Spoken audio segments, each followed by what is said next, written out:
Julia explains that octopuses usually drag their prey to their lair, which should be located where her camp used to be.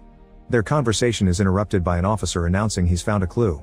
He plays a recording from the moments they spent in silent mode and everyone can hear a sound of something knocking on metal. They track the signal and confirm it comes from Julia's camp, which means the other submarine may have survivors.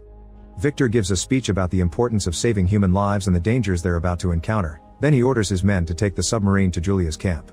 During the trip, Victor thinks about his childhood and the day he got lost in the mountains.